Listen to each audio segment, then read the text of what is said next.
लाल गली शहर की उन जगहों में से थी जहां दिन में सब कुछ ठीक लगता था, लेकिन रात होते ही हवा का बहना भी अजीब हो जाता था।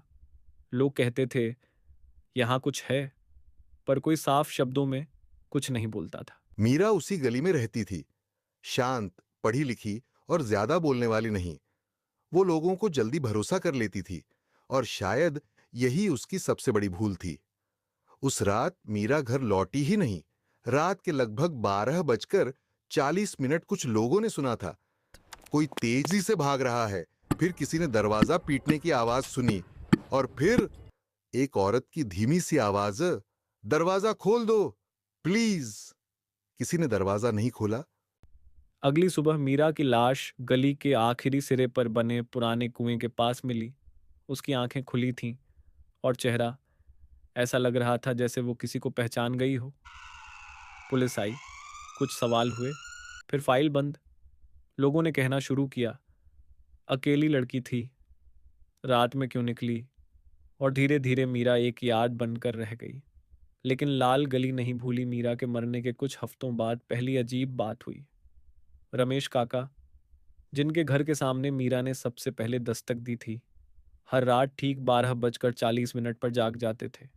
उन्हें लगता कोई दरवाजे के बाहर खड़ा है, पर जब वो खोलते तो कोई नहीं होता, बस जमीन पर गीले पैरों के निशान। फिर एक और घर, फिर एक और। धीरे धीरे पूरा मोहल्ला एक ही समय पर नींद से उठने लगा। सबको एक ही आवाज सुनाई देती, मैं आ गई हूं। लाल गली में अब कोई रात को बाहर नहीं निकलता था। लोगों ने देखा, कभी कभी गली के आखिरी मोड़ पर एक लड़की खड़ी होती है, चेहरा धुंधला, पैर जमीन से थोड़ा ऊपर। वो किसी को पकड़ती नहीं थी, किसी को छूती नहीं थी, बस सामने आकर पूछती, तुमने उस रात दरवाज़ा क्यों नहीं खोला। और अगली सुबह वो इंसान जिंदा तो होता, पर उसकी आंखों की रोशनी चली जाती। आरव एक फ्रीलांस जर्नलिस्ट था। उसने इस गली पर स्टोरी लिखने का फैसला किया। उसे भूतों से डर नहीं लगता था, पर लाल गली में घुसते ही उसने महसूस किया, यह डर किसी आत्मा का नहीं, किसी सच्चाई का था।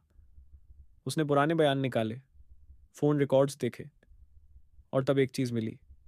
मीरा ने मरने से पहले कॉल किया था, लगभग 14 कॉल। हर कॉल उसी गली के लोगों को। कोई कॉल रिसीव नहीं हुई। आरव को मीरा की डायरी मिली। आखिरी पन्ने पर लिखा था, अगर मैं बच गई तो सब ठीक हो जाएगा, और अगर नहीं तो ये गली कभी चैन से नहीं सो पाएगी।